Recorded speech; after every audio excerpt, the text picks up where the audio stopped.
सानिया सवात जो है वो सिर्फ एक सानिया नहीं है, पूरी कौम के लिए लम्हा फिक्री है। जितना मर्जी आप लोग टूरिज्म को सपोर्ट कर लें, लेकिन इंसानी जानों के मुतबादिल कुछ भी नहीं। सानिया सवात सिर्फ एक हादसा नहीं था, बल्कि एक इज्तिमाई गफलत का नतीजा था। अस्सलाम वालेकुम जी व्यूअर्स, आज जो है आपसे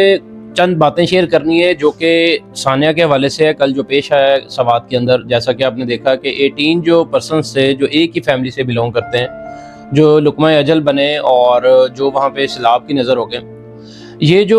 एक्चुअली इंसिडेंट हुआ है, इसमें 3 से 4 मेजर रीजंस हैं जिस वजह से इस तरह के इंसिडेंट होते हैं। हर साल हमें देखने को मिलते हैं। 3 से 4 दिन हम इस चीज़ को डिस्कस करते हैं, उसके बाद हम सब भूल जाते हैं और अपने अपने कामों को लग जाते हैं। सबसे पहले मैं आपको हाईलाइट कर दूं कि ये जो इंसिडेंट है इसकी होने की रीज़न क्या है। हम लोग जो हैं नो डाउट उस फैमिली के साथ हैं। हम सब की, पूरे पाकिस्तान की जो है वो इस टाइम हम दुआ करते हैं, अल्लाह पाक उन सब की फैमिली को जो सब्र अता फरमाए, और इस तरह हमारी दुआएं हैं उनके लिए भी जो सैलाब की नज़र हो गए।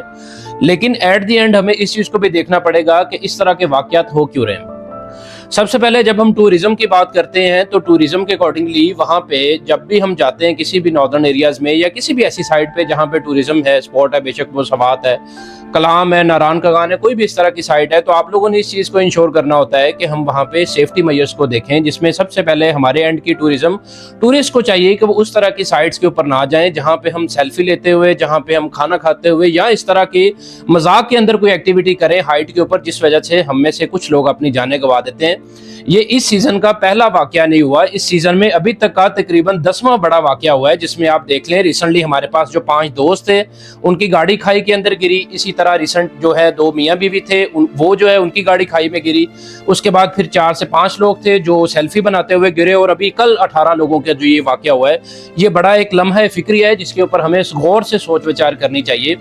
सबसे पहले तो प्रॉपर नॉर्दर्न एरियाज का जो है वो रूट स्ट्रक्चर होना चाहिए। वहाँ पे मेजर जो इंसिडेंट होते हैं उसमें सबसे बड़ी है रेस्क्यू डिपार्टमेंट्स का ऑपरेशनल ना होना, जिसमें रेस्क्यू डिपार्टमेंट्स, लेट्स सपोज अगर हम बात करें इस तरह के एरिया की जहाँ पे जो दरियाए सवात के पास या इस तरह और जो हमारे वहाँ पे टूरिस्ट स्पॉट है, वहाँ पे प्रॉपर जो है रेस्क्यू 1122 की तरह की फैसिलिटीज होनी चाहिए। जैसे पंजाब के अंदर एयर एम्बुलेंस तक चल सकती है, तो वहाँ पे हमारे पास रेस्क्यू डिपार्टमेंट होना चाहिए जिसके पास 4 से 5 अच्छे हेलीकॉप्टर्स होने चाहिए जो इस तरह के इंसिडेंट पे लोगों को रेस्क्यू कर सकें। जो कि आप देखते हैं अब्रॉड के अंदर, यूरोप के अंदर या किसी भी डेवलप कंट्री में, जब अल्लाह ना करे इस तरह का हादसा हो तो लोगों को रेस्क्यू किया जाता था, क्योंकि जान के मुतबादिल कोई भी चीज नहीं है, सबसे कीमती जान है, बाकी सारी चीजें इसके बैक पे रह जाती हैं। तो इस वजह से सबसे पहले रेस्क्यू डिपार्टमेंट्स वहां पे फॉल होना चाहिए। उसके बाद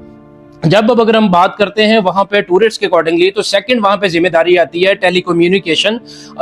कंपनीज की, जो कि पीटीए के अंदर है, कि वहां पे प्रॉपर सिग्नल सिस्टम होना चाहिए। क्योंकि जैसे ही हम नॉर्दर्न एरियाज में जाते हैं वहां पे हमारा सिग्नल कट ऑफ हो जाता है और कॉन्टैक्ट नहीं होता, जिसकी लाइव एग्जांपल आपने देखी कि जो लास्ट वो 5 दोस्त गए थे जो बेचारे शहीद हो गए, जिनकी गाड़ी गिरी 200 फीट खाई में, उनका 2 दिन तक उनमें से 1 से 2 मेंबर्स जो है वो जिंदा रहे, लेकिन चूंकि वहां पे सिग्नल्स नहीं थे, उनका कॉन्टैक्ट नहीं हुआ, और 7 दिन के बाद उनकी हमें वहां से लाशें उठानी पड़ी, जो बहुत बड़ा सान्या था। और उन फैमिलीज के लिए फॉर लाइफ वो फैमिलीज अपाहज हो जाती हैं जिनके साथ ये सान्या होता है। इसी तरह जब हम बात करते हैं हमारी जिम्मेदारी की कि एज ए टूरिस्ट मेरी क्या जिम्मेदारी है, तो भाई खुदारा इस चीज को देखें कि गर्मी जितनी भी पड़े, इससे ज्यादा गर्मी नहीं है। सारी उम्र गर्मी में गुजारने की बजाय 2, 4, 10 दिन की गर्मी बर्दाश्त कर लें, क्योंकि अभी अगर आप जाएंगे नॉर्दर्न एरियाज में या आप जाते हैं तो सबसे पहले देखें कि जो क्लाइमेट चेंज है उसके इफेक्ट्स आना स्टार्ट हो गए। मौसम की चेंजिंग की वजह से आप देखें कि जो हमारी मानसून है वो मानसून से पहले स्टार्ट हो गया है, और इस वजह से मानसून के एरियाज में नॉर्दर्न या किसी भी एरिया में जाना हमारे लिए सुटेबल नहीं है।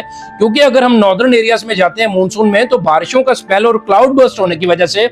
एक्स्ट्रा बारिशें होती हैं, जिस वजह से वो सारा एरिया सैलाब की जद में आ जाता है। ऐसे रोड्स, ऐसा इंफ्रास्ट्रक्चर, इवन मरी के अंदर कल बारिश ज्यादा होने की वजह से लोग रोड्स के ऊपर स्टक हो गए, क्योंकि एकदम से सैलाब की फॉर्म में वहां पे पानी आता है और आप और हम उसको जज नहीं कर सकते। और सबसे जो बड़ी रीजन है वहां पे टूरिज्म और टूरिस्ट स्पॉट या नॉर्दर्न एरियाज में हादसात की है, वो है अनजान ड्राइवर,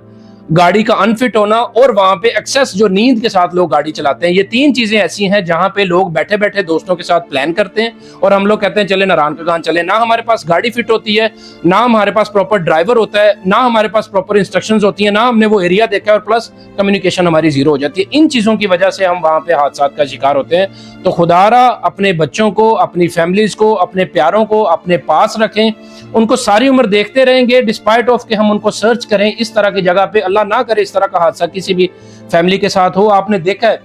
ये हादसा सबके दिलों के अंदर, सबके दिमाग के अंदर बस गया है, इंक्लूडिंग मी। मुझे खुद इस हादसे ने बड़ा इफेक्ट किया है, जिस वजह से मैं ये वीडियो बना रहा हूँ, ताकि हम आने वाले टाइम पे अपनी नस्लों को, अपने दोस्तों को, अपने बहन भाइयों को, अपने प्यारों को, उनको बचा सकें, उनको समझा सकें, अपने बच्चों को गाइड करें, प्यार से, गुस्से से, किसी भी तरह समझाना पड़े, इस तरह की अफवाह से बचने के लिए उनको गाइड करें, ताकि इस तरह के, और हमारे जितने भी गवर्नमेंट के डिपार्टमेंट्स हैं उनको चाहिए वहां पे रेस्क्यू ऑपरेशंस प्रॉपर बहाल करें, तब वहां पे टूरिज्म चलाएं। अदरवाइज बेशक उस एरिया को, स्पेसिफिक एरिया को जहां पे इस तरह के इंसिडेंट होते हैं, उसको टोटली ब्लॉक कर दें। हमें इस तरह का टूरिज्म भी नहीं चाहिए, हमें इस तरह की कोई भी स्पॉट नहीं चाहिए जहां पे इंसानी जानों के साथ जो है इस तरह का वाकया पेश आए। और आने वाले टाइम पे अल्लाह ताला सबके जो माँ बाप हैं, सबके बच्चे हैं, सबको अपने हिफ्ज़ो मान में रखे। हम दुआ गो हैं कि इस तरह का कोई भी वाकया दोबारा पेश ना आए, और सारे जो पेरेंट्स अपने बच्चों के साथ, और बच्चों की जिम्मेदारी है अपने पेरेंट्स के साथ मिलकर इस चीज़ को इंश्योर करें इंशाल्लाह। और अल्लाह पाक इस तरह सबको अपने हिफ्ज़ो मान में रखे और सब इसी तरह इस चीज़ को फॉलो करें, ताकि हम आने वाले टाइम पे इस तरह के हादसा से बच सकें।